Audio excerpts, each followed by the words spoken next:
Muito bom dia, como é que vocês estão? Bom dia para você estar assim durante o dia, boa tarde, para você estar assim à tarde, boa noite, para você estar assim da noite. Como é que tá? Como tá sendo aqui para vocês como é que foi, né? Esses 11 dias até aqui. Hoje a gente começa o 12º dia, aonde o fogo ele vai purificar aquelas impurezas, aquilo que ainda está competindo com o espaço que Deus ele deveria, né? Ele quer ocupar no meu e no seu coração, e a gente ainda vai continuar falando sobre isso. E o capítulo 12, ele fala que Deus ele não quer um relacionamento apenas, ele quer ser tudo da nossa vida. Sabe quando a gente pensa assim, meu Deus, era tudo que eu tinha, ah, meu Deus, o que que vai ser da minha vida agora? Sabe? Minha vida acabou. E a nossa vida não acabou por alguma situação que encerrou, ou que mudou, ou que saiu, né? Mas a gente acaba associando essa situação a é tudo da minha vida. Então Deus, ele quer, sabe, ser esse tudo nosso. Quando a gente parar e pensar assim, nossa, eu perdi isso, mas eu ainda tenho Deus. É mais ou menos isso. Depois eu comento aqui com vocês o que que veio agora, assim, né? Já é um outro insight que eu tive, porque é engraçado como eu escrevendo é uma coisa, eu digitando no PDF para passar para vocês, vem outra reflexão, e aqui nesse momento falando, vem uma outra percepção, uma outra reflexão, e eu fico assim, meu Deus, é bênção atrás de bênção, né? Mas também é puxão de orelha atrás de puxão de orelha. Vamos lá. Deixa eu só arrumar aqui para pegar a Bíblia e ler, depois eu pego o caderno. Pai, nós te apresentamos aqui esse 12º dia. O número 12 fala de governo e que o Senhor venha nos fortalecer para que a gente venha, Pai, governar sobre as nossas emoções, sobre aquilo que ainda nos desestabiliza, ainda nos gera segurança. Eu creio que o Teu Espírito Santo já está fazendo grandes obras na minha e na vida de todas as pessoas que passarão por esse vídeo. Pai, eu repreendo toda a seta do maligno que venha trazer distorção da Tua palavra, da identidade, daquilo que o Senhor está gerando e despertando em cada um de nós. Que o Teu Espírito Santo traga a nossa lembrança, promessas, sonhos, coisas que o Senhor já falou individualmente a cada um de nós, para que era o apontamento de que o Senhor não estava longe, de que o Senhor não estava indiferente, de que o Senhor não ignora as nossas dores e tudo aquilo que nós passamos, muito pelo contrário. O Senhor torce para que a gente vença aquele desafio, porque o Senhor olha para nós com a perspectiva de quem seremos, né, no futuro e não em quem nós somos nesse exato momento. Por isso eu oro para que essa identidade ela venha a ser firmada e estabelecida ainda mais sobre as nossas vidas. No nome de Jesus. Amém, amém e amém. O capítulo 12 fala de o lugar de adoração escolhido pelo Senhor. O verso 1 diz assim, deixa eu só mudar aqui, que eu bati meu pé. Eu torci meu pé. Estes são os decretos e estatutos que vocês devem ter cuidado de cumprir. Os dias em que vierem na terra que o Senhor os deu, os dias em que viverem na terra que o Senhor seu Deus, os Deus dos seus antepassados, lhes dá para tomarem como posse. Quando expulsarem as nações que vivem ali, destruam todos os altares em que elas adoravam seus deuses, no monte, nas colinas, debaixo de toda a árvore verdejante. Derrubem os altares idólatras e despedacem as colunas sagradas. Queimem os postes de Acerá e quebrem as suas imagens esculpidas. Apaguem completamente o nome dos seus deuses. Ele ainda dá uma instrução: não adorem o Senhor, seu Deus, de forma como esses povos pagãos adoram os deuses deles. O verso 8: vocês mudarão sua forma de adorar. Hoje cada um faz o que bem entende, pois ainda não chegará a um lugar de descanso, a terra que o Senhor, seu Deus, lhes dá como herança. É só até aqui que eu anotei.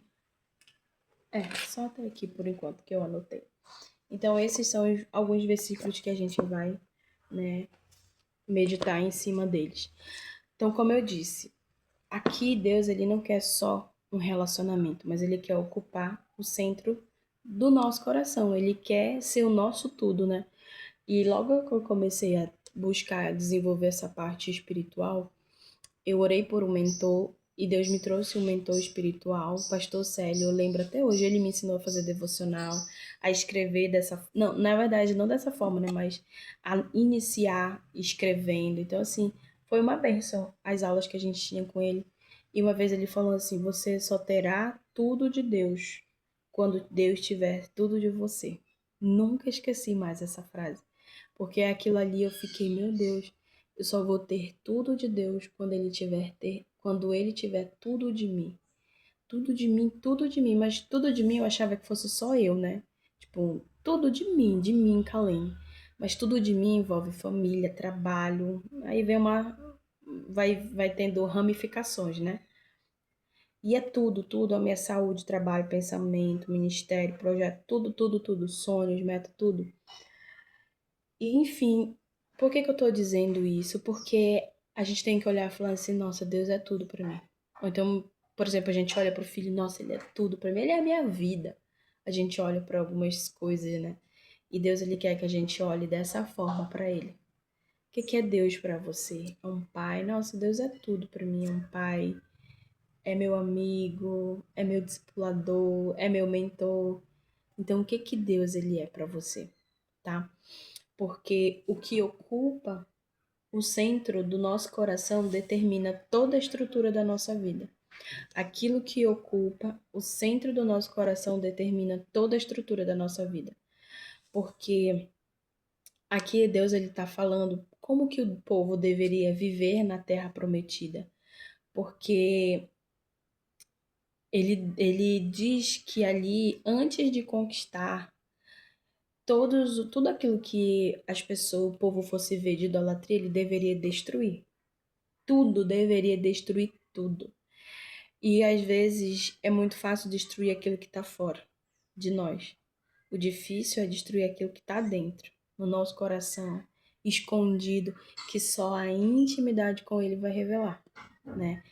Aqui do verso 1 ao 3, Deus sabia que aquilo que permanece escondido continua influenciando o nosso coração.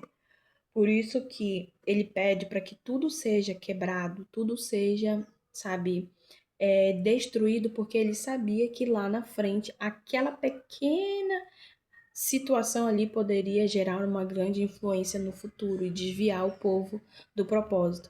Aí ele manda destruir todos os altares para revelar o que ocupa, né, o que ocupa a vida deles. Então, quais são as influências que ainda permanecem nos inspirando, nos influenciando. O perigo disso tudo é misturar Deus com outras dependências. Às vezes, não, mas isso aqui não tem mal nenhum. Ah, nossa, esse bichinho é tão inocente. Ah, mas é tão pequeno, não vai fazer tanto estrago. A gente que acredita que não vai, que uma simples situação não gere um problema gigantesco, né? Então, esses processos, eles internos, têm coisas que parecem pequenas, né? Que dá para controlar, só que não é tão grave. A gente olha, ah, mas é uma coisa tão pequena, tão boba, mas que continua ocupando espaço ali e que aquilo que é pequeno vai chegar uma hora que ele cresce, né? Então não dá para você olhar para uma situação e falar, ah, mas é tão bobo, é tão pequeno, isso daí não vai dar em nada, mas aquilo ali que hoje tá pequeno, amanhã tá pequeno, aí depois mais um pequeno. Então todos os dias aquilo que era pequeno, com mais um pequeno, se torna um pequeno maior. Aí vai crescendo, né? Enquanto essas situações elas permanecem escondidas na nossa vida, elas vão continuar moldando as nossas decisões, as nossas emoções, os nossos relacionamentos, o nosso comportamento. Tudo isso ele vai moldar, né? Então é possível a gente viver algo espiritual carregando estruturas emocionais desalinhadas? Sim, é possível. Tanto que eu não sei vocês, mas eu conheço muitos líderes que você olha assim, são muito usados por Deus, mas que ainda carregam feridas. Feridas que muitas das vezes eles não querem tratar. Não é, uns não querem porque não sabem que tem, não reconhecem, outros não querem porque sabem que se abrir aquela ferida, não é só aquela casca ali, tem algo mais profundo. E aí aquela situação, né? Uma dor vai trazendo outra porque aquela dor ela já tá tão ali, sabe? Criando raiz, coisas ruins, que aquela dor já gera uma outra dor. Então imagine só, você tem uma ferida, uma pequena que é diabético, né? Se ele não cuida daquela ferida ali, ele deixa, né, prolongar um pouco mais, aquela pequena ferida se torna, vai comendo a pele, até que chega um momento que para resolver o problema de vez vai precisar tirar uma parte do membro. Por quê? Porque aquela ferida ela não foi cuidada da forma que deveria, então ela ganhou mais espaço e agora para ser resolvido vai precisar tirar o membro, né? Perder um membro. E às vezes a gente não quer perder. Essa que é a questão. Então, a gente ainda consegue viver algo espiritual, coisas que Deus fala, que Deus revela, mas com uma estrutura emocional desestabilizada. E às vezes aquilo que Deus dá, como a gente não tem estrutura, machuca, fere, né? Fere a gente, fere as outras pessoas. E aí acontece o seguinte, a pessoa ela serve a Deus, mas ainda vive emocionalmente presa à validação, buscando a aprovação dos outros. Ela ainda precisa se sentir segura, buscando provar o valor, buscando conquistar mais, buscando estudar mais, buscando, sabe, se preparar mais. Tá preparada para o pior, é exatamente isso. Ainda mede o valor pelo reconhecimento. Por fora é uma pessoa espiritual, mas por dentro ela ainda é emocional. Eu falo para vocês porque, por exemplo, essa questão da dependência emocional, ela tem uma raiz espiritual. Por isso que tratar dependência emocional é tratar por ciclos. E eu vivi os ciclos fora. Todos os níveis de relacionamento, eu vivi os ciclos fora. Só que aí, de um tempo para cá, Deus começou a me levar para ciclos emocionais dentro, internos, aonde eu me apegava em rótulos, aonde eu me apegava em status, aonde eu me apegava ainda em reconhecimento e aprovação das outras pessoas, entende? Existia ainda uma parte de mim que tinha essa raiz e que eu precisava, né, que eu precisei me render e falar, Senhor, tire tudo, leve tudo, arranque tudo, eu tô aqui, eu quero mais, eu quero ir mais profundo, me mostre o que tá, sabe, me impedindo de ter um relacionamento melhor. Nisso eu precisei vencer medos, medos de anos. Nisso eu precisei, Deus precisou tirar de mim coisas que eu queria muito, eu sonhava, eu idealizava, mas eu entendi que aquilo ali estava ocupando muito espaço no meu coração. Doeu, chorei, sabe? É você sentir que uma parte de você literalmente está sendo arrancada, sabe? Eu vivi esse processo e eu falo pra você que é dolorido demais, porque às vezes a gente acha que, quando a gente acha que já tá no nível bom com Deus, a gente percebe que a gente tá no nível muito raso. E aí a gente quer fazer mais, quer jejuar, quer fazer um monte de coisa, mas tudo que Deus quer, eu só quero o teu coração. Me dá o teu coração que eu vou te dar tudo. É praticamente isso. Só que pra gente entregar o nosso coração, a gente não tem que entregar de qualquer jeito, a gente tem que entregar limpo. A gente tem que entregar limpo. Isso aqui nem tá no caderno e nem tava no PDF que eu mandei pra vocês. A presença de Deus, ela exige alinhamento e prioridade em um coração e prioridade. Ele exige alinhamento e prioridade. Um coração dividido nunca vai encontrar estabilidade verdadeira. Nunca vai encontrar. Um coração dividido nunca vai encontrar estabilidade verdadeira. Mas a maturidade, ela vai exigir de você um alinhamento acima das suas próprias vontades. Por mais que você não tenha essa estabilidade, essa segurança, você vai ter paz. E essa paz é o que vai te sustentar para que você obedeça aquilo que você tem que obedecer, que Deus está direcionando. Porque o nosso coração, muitas vezes, ele vai querer sentir para obedecer, entender tudo antes de confiar, controlar os resultados e decidir baseado na emoção do momento. Essa é a nossa carnalidade. Por isso que o nosso espírito, a partir do momento que a gente aceita Jesus, ali naquele momento nós já somos salvos. Só que para a gente viver na glória, a gente precisa santificar a nossa alma, o nosso coração, porque o corpo ele volta para o pó. E aí o que tudo isso aqui está girando em torno de que da nossa alma, entre essa competição de espírito e alma, porque às vezes a alma ela prevalece mais que o espírito. Só que aí Deus está retirando aquilo de sujeira, purificando para que o espírito ele venha prevalecer sobre as nossas almas, a nossa decisão, o nosso intelecto, o nosso pensamento, tá bom? Nem tudo que parece certo está alinhado espiritualmente. Então, algumas coisas podem parecer certas, mas às vezes não está alinhado espiritualmente ao plano de Deus para nossa vida. O nosso coração ele só vai encontrar um descanso verdadeiro quando Deus ele ser o centro da nossa vida. Porque a gente busca descanso em pessoas, em ambientes, sabe, em sensação de pertencimento. Hoje as pessoas elas querem pertencer, elas querem fazer parte de algo, sabe, para fazer, eu faço parte daquele grupo, eu faço parte daquela igreja, daquele projeto, e aí você já ganha, nossa, eu me sinto pertencida em algum lugar. Só que o nosso pertencimento não tá aqui. Nós somos pertencentes do reino. E o reino está em nós, né? Aquilo que vai nos sustentar emocionalmente revela onde está a nossa paz e a nossa dependência, né? Aquilo que mais admiramos, sabe, que a gente luta constantemente, começa a nos formar. Cuidado. Deixa eu só ajeitar aqui meu pé. Aquilo que a gente mais admira começa a nos moldar, a nos formar. E aí, sem perceber, a gente começa a sabe, a desejar viver aquilo ali.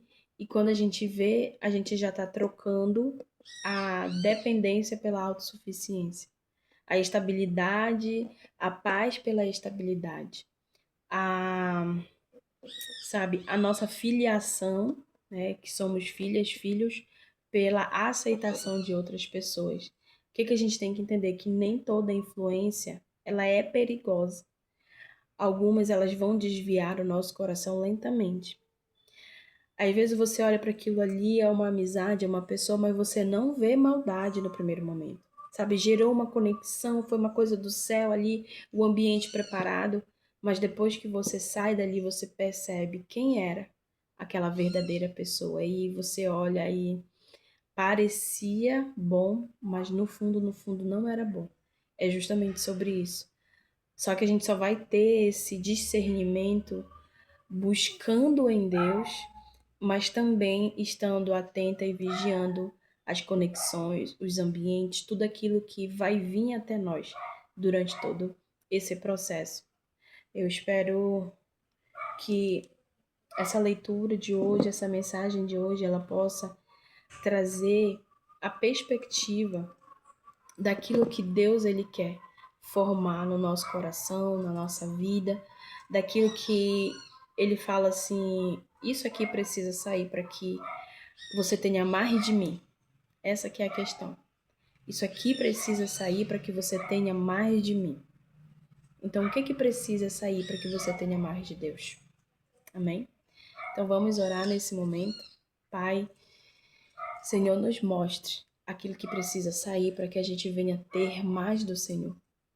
O que precisa sair de comportamentos, de atitudes, do nosso caráter, da nossa índole, daquilo que nos desvia, para que a gente possa verdadeiramente seguir os teus princípios. Nos ensina, Senhor, a todo em qualquer lugar não negociar a tua presença, não negociar aquilo que é inegociável, não negociar nossos valores, não negociar relacionamentos, não negociar contigo, Pai, no nome de Jesus. Nos instrua, Senhor, sabe, nos reveste com as tuas armaduras, para que a gente permaneça até o final nesses 21 dias, Pai, e que tudo aquilo que o Senhor nos ensinou, o Senhor compartilhe com outras pessoas através da vida dessas pessoas que já estão sendo alcançadas aqui. É o que eu te peço no nome de Jesus. Amém. Amém e amém.